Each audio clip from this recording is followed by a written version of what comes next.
Iran-Israel round two, there's been a lot of talk about that war happening again very soon. The U.S. has been building up to the reinstatement of these snapback sanctions with military deployments that are getting bigger in the region. And Netanyahu is selling war. Iran is developing now ballistic missiles that are intercontinental ballistic missiles for 8,000 kilometer range. What does that mean? They add another 3,000 kilometers, and they've got under their atomic guns, in New York City in target, Washington, Boston, Miami, Mar-a-Lago. He says all of this with a smile on his face. Talk to us about how close we are to round number two, Israel-Iran war. I think that we're very close to the next Israel-Iran conflict. And as you say, everyone predicts that this conflict in the second iteration will be much worse, much more sustained, and it can draw in much more powerful forces. For example, Russia may be forced to be drawn into this conflict for its own geopolitical reasons. And we can expect that this war could last for a very long time. Last time there's a conflict, it was almost like a test run. It was only 12 days. But this time, it seems as though all the ingredients are in place for sustained war. So let's go over some of the ingredients. The first ingredient is the snapback sanctions. So the Europeans have said that we've tried our best to reach a compromise with the Iranians, but they are recalcitrant. They're stubborn. They refuse to give up their nuclear testing program, and therefore we are forced to impose sanctions. The Iranians have recently paid back all of their outstanding foreign debt obligations, and Iran has been removed from the SWIFT system. You also have a series of interlocking treaties that have appeared this past month. So, for example, Saudi Arabia and Pakistan have signed a mutual defense pact. If any of these nations are attacked, the other nation is obligated to come to its defense. The United States has signed an agreement with Qatar, providing defense. Russia and Iran have signed an agreement as well. It's not a mutual defense pact. Russia is not obligated to come to Iran's defense if it is attacked, but Russia will provide other forms of support. And so what we're seeing almost is a replay of the months before World War I, the outbreak of World War I, when these nations had these interlocking treaties, so that a small conflict, a regional conflict that appeared in Sarajevo quickly escalated to encompass all of Europe and most of the world. So I think a lot of ingredients are already in place for a massive escalation. It seems that whatever Iran does, the United States will see it as a provocation to attack Iran. If Israel attacks Iran, Iran will be forced to defend itself. And as a result, it will see all possible belligerents as targets. So Israel is a belligerent, but also we have to remember that the United States is enabling Israel by moving all these air tankers to the region, to Qatar. And so that enables Israel to do long distance strikes against Iran. So the United States is actively enabling Israel, and therefore Iran feels that it is empowered to attack U.S. bases in the region. But if it does that, then it would draw the United States into the war. If it's forced, Iran will close the Strait of Hormuz. If it closes the Strait of Hormuz, that's going to do tremendous damage to the entire global economy. Most of East Asia depends on the Strait of Hormuz for its oil. And so if the Strait of Hormuz is closed, the United States may be forced to send in ground troops in order to secure the Strait of Hormuz. And if it does that, then it's basically World War III. The United States is pot committed. It has to go all in now because there's ground troops in the region. It cannot extricate itself. There's a lot of speculation about Iran's capabilities at this time. Many have said that Iran is weaker, that they took a lot of damage during the 12-day war, and that they are in no position to strike back at this time. Iran is saying something different. The commander of the Islamic Revolutionary Guard Corps Aerospace Force has said they have recovered from the 12-day war and are ready to respond with a fresh attack. Iran has also said said that it's not clear that they will be the ones who have to strike back. They might actually attack first if they feel compelled to. Yeah, I think that the 12-day war, even though the Israelis did a lot of decapitation strikes, they killed a lot of nuclear scientists, they killed a lot of senior military officials. It seemed to Westerners as though it was a resounding success. But when you do that, what often happens is that the population rallies around the regime because everyone feels under threat. Also, I hate to say this, but when you actually remove some of the senior leadership, it actually makes the military much more vibrant, much more dynamic. The reason why is that you allow for much more vigorous, much more creative individuals to rise in the system. And by removing some of the ossified bureaucracy, it allows for openness, for more innovation. So I think that you will have a much more dynamic, much more creative, energetic leadership at the top right now. If a second iteration were to happen, I think the population would be much more supportive of the regime. I think a lot of these internal divisions that were happening in Iran these past few years, they will sort of die out as the population recognizes that this is an existential struggle for the Persian civilization.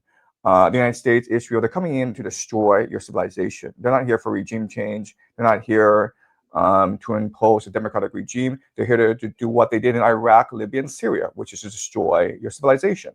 And so I think the people are much more unified. They're much more energetic. They're much more cohesive than before. Also, the Iranians probably learned a lot about Israeli and American capacities during the 12-day war. They know how the Israelis will go about fighting this war, and they know how America will support Israel. So the Iranians are able basically to game theory out the scenario, and they're able now to develop much more effective countermeasures. Remember that the main strength of the Iranian military are drones and intercontinental ballistic missiles. And what we saw in the 12-day war is that Israel cannot defend against Iranian ICBMs, especially hypersonics. The so-called Iron Dome, there's a lot of leakage in it. So Israel cannot possibly defend itself against a full Iranian strike. And so I think that the Iranian military is going into this second round with much more energy and much more confidence. Well, you talked about game theory, and you also mentioned earlier World War III and others being pulled into this conflict. Brown University just came out and said that the United States has spent $33 billion on the West Asia, Middle East wars on behalf of Israel since October 7, 2023. Do you see this region, do you see the Iran being targeted for as the catalyst for this World War III? And what does that look like? Because this could happen at any moment. Some are saying we're going to see this attack in October. Some are saying it's going to happen by the end of 2025. It seems like there's enough desperation here on the part of the West, on the part of the US, on the part of Israel for this to have some backing to it. Right. So we have to remember that historically, the Middle East, Anatolia, the Levant, Mesopotamia, Persia, it's really the center of world civilization. It's a cradle of civilization. And we think that, the Middle East is rich with oil, and that is certainly true. But its major geopolitical significance is the fact that it's the center of global trade. If you want to get from one place to another place around the world, you have to go through the Middle East. If you look at all the major trade linkages being proposed by different nations, it's all centered around the Middle East. So, for example, China has the Belt and Road Initiative, and Iran plays a very important role in that. But then you have the Russian North-South corridor, and that runs through Iran as well. The Europeans have something called the IMAC, I believe it's called the European Middle East India corridor. So as you can see, in Eurasia, especially in Eurasia, Iran is the center of the world. So if it's able to control Iran, controls the entire Eurasian continent. And as I discussed, the Strait of Hormuz is an extremely strategic choke point because a lot of the world's oil runs through that very, very narrow passage controlled by Iran. If Iran were to cut off the oil supply, then the East Asian economies, China, Japan, Southeast Asia, would suffer greatly. So I don't see how if a conflict arises in the Middle East between Israel, United States, and Iran, I don't see how this could not engulf the entire world at some point. So that's the conundrum that the world faces. The center of the world is in the Middle East. If a conflict arises in the Middle East, global trade, global oil supply, it is severely hampered, and the world has to be drawn in at some point, whether it's militarily, politically, or economically. Yeah, about 90% of Iran's oil goes to China in order to help develop the very trade routes through the Belt and Road Initiative that you just mentioned. And of course, Russia, there was a lot made about the fall of Syria and how that was a very confusing situation for many viewers here, actually. Why did Russia stand down? Why didn't Syria fight back? But this situation appears to be much different, Professor Jiang, because Iran, as you said, is such a key player in the development of this almost post-Western civilizational order. Talk about this, because Israel is at the center of all of it. I mean, Israel is creating all of this havoc. What role does Israel play in disrupting this? And why is it that Israel gets carte blanche to do all of this, including ignite a war that might lead to a Samson option situation like one with Iran? Yeah, so if you go back historically, we have to remember that Israel is a creation of the British Empire. And it's a creation of the British Empire initially to destabilize the Ottoman Empire, which was the main threat that the British faced in the Middle East. Today, Israel has become the pit bull of the United States. Israel is basically a tool of American foreign policy, and American foreign policy is to destabilize the Middle East, because if you destabilize the Middle East, you just destabilize the entire Eurasian continent. Okay, so I'm sure your viewers understand something called the Mackinder thesis, and his argument is that Britain is first and foremost a naval power. It is not a land power. If Britain were to engage in a land war, then that would be disastrous for Britain, and it would lose a land war. Britain is first and foremost a naval power, and it will always control the world's seas. So the greatest threat to British imperialism, the greatest threat to British global dominance, is the unification of the Eurasian continent. If a great power were to emerge in the Eurasian continent, and it could have been Russia or Germany, then Britain would lose control of trade routes, because this Eurasian power could just easily build railways that connects the entire Eurasian continent and connects it to Middle East, Africa, and then Britain would go bankrupt. Its naval power would be negated, and so British foreign policy is first and foremost focused on fomenting discontent, on conflict in the Eurasian continent. And you can make the argument, and many people have made the argument, that Britain is responsible for many of the global conflicts that have occurred in the past 20 years, including World War I. And the reason why is Britain cannot afford for one great power to emerge in Eurasia. Now, Britain is no longer the great Pax Britannica, but now you're in the Pax Americana. In Pax Americana, their foreign policy follows very much the same logic as the Pax Britannica, which is to make sure that no Eurasian continental power emerges. Now, there's a great threat on the horizon. It's called BRICS. So it's entirely possible that you just leave these countries alone. Russia, India, and China would get together, and they would form a trade network that would unite the Eurasian continent. And if that were to happen, then America would lose access to Eurasia. It would lose access to Middle East. And America is sitting now on $37 trillion of debt. So then it would go bankrupt immediately. So what's happening in the Middle East, it is an existential crisis for America. It needs to control the Middle East in order to prevent this BRICS coalition from emerging. If Iran, Russia, and China became best friends, and they were able to trade peacefully, which would bring tremendous prosperity to the Eurasian continent. It would destroy the American empire. It would bankrupt America. It would probably force America to go into civil war. So we have to first and foremost remember that Israel is the pit bull of America. Nothing's happening without American approval. If Israel were to attack Iran in the next few days, next few weeks, it would be because America wants a conflict in the Middle East. That's something that we have to remember. Yeah. And from the very beginning, Iran has said that it wasn't necessarily preparing for war, or even fighting war with just Israel, that it was fighting one and preparing for one with the United States.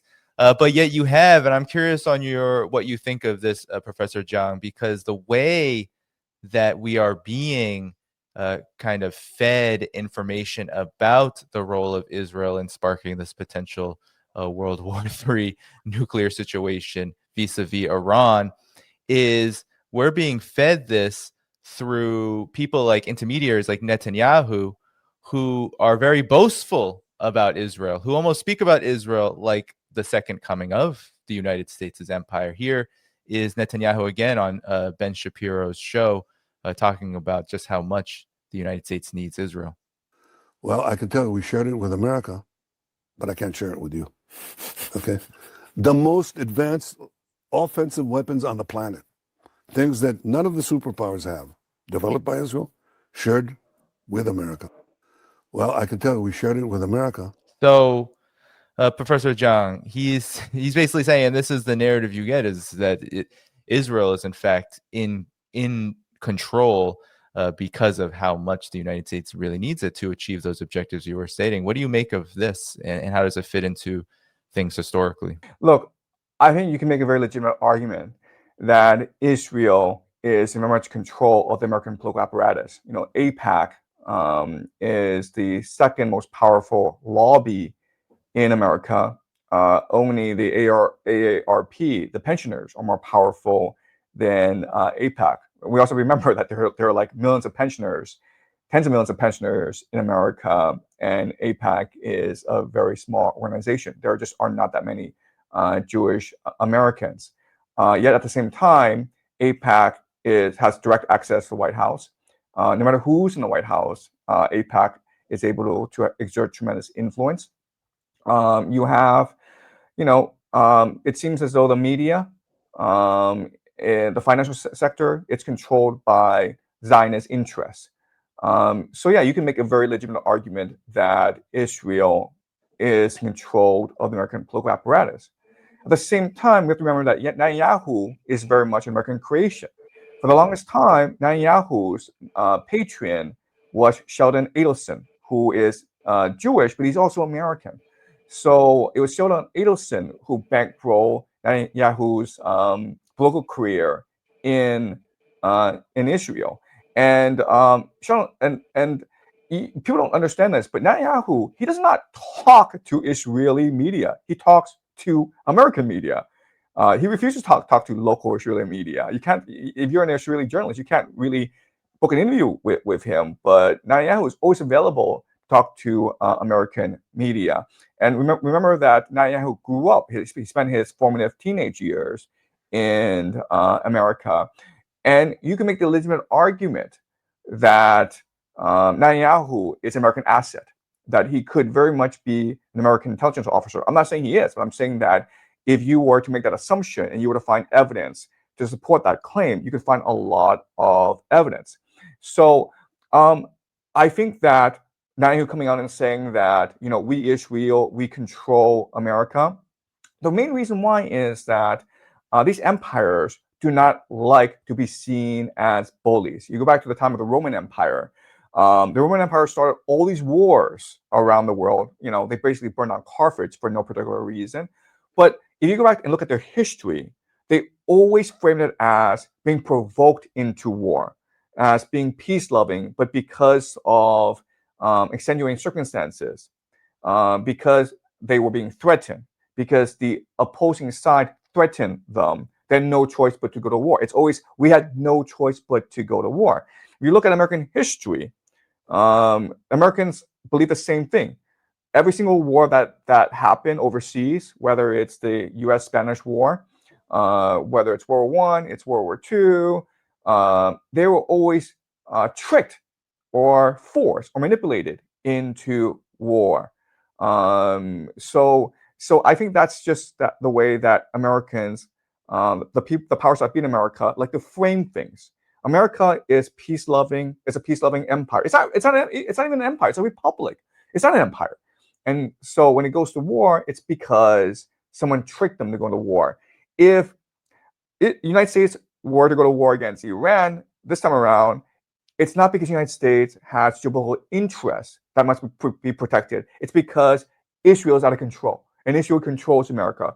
Or it's because Iran launched a ballistic missile against an airbase in Qatar or American interests overseas. Okay, they always need a pretext, and Israel provides a perfect pretext. So Netanyahu does no one any favors, especially his own people come on and saying that, oh, we control America. And he's been saying that for the past few decades. What's so interesting too is you had Israel attack Qatar and try to decapitate Hamas negotiators before Trump's so-called peace plan was put on the table, and then you have Trump give Qatar NATO-like security guarantees, which almost sets up a situation where the United States has a model now, a doctrine now to defend with warfare all of these countries that surround Iran, which station U.S. military bases. And Iran has been very clear that these military bases are vulnerable should the United States go into war. And Iran sees Israel going to war with Iran as being a U.S.-driven war. So what do you make of this? How do you see this? Yeah, I think that if you're Iranian strategist, then you're being surrounded. So not only this treaty between the United States and Qatar, but also the treaty between Pakistan and Saudi Arabia. We have to remember that Saudi Arabia and Iran are major geopolitical rivals. They've been rivals ever since the 1979 revolution. They have different branches of Islam. Iran is Shia and Saudi Arabia is Sunni. They both vie for supremacy of the Islamic world. They both sell oil, and they have they are in an economic rivalry. So Saudi Arabia very much would like to see Iran, the regime, fall and replaced with a much more friendly regime. So there are all sorts of these pretexts in place.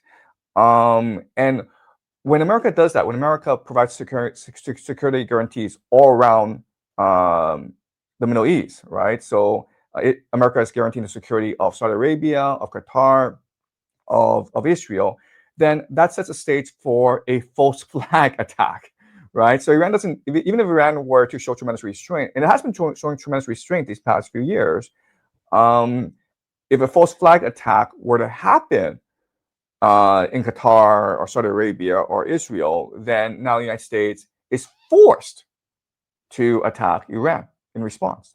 Already we see in the Kurdistan region on that part of Iran's border with Pakistan, I believe it is, we have seen our Iranian military forces be killed. So, and that's just within the hours and days of us talking here. So there is, that is how this began, right, Professor Jiang? It began with a surprise attack, which actually was conducted inside of Iran. And even to this day, Israeli media, I believe it was Haaretz, which recently had an article talking about how Israel is waging an influence operation inside of Iran to try to conduct regime change. Look, right now in the Middle East, it's a lake of gasoline.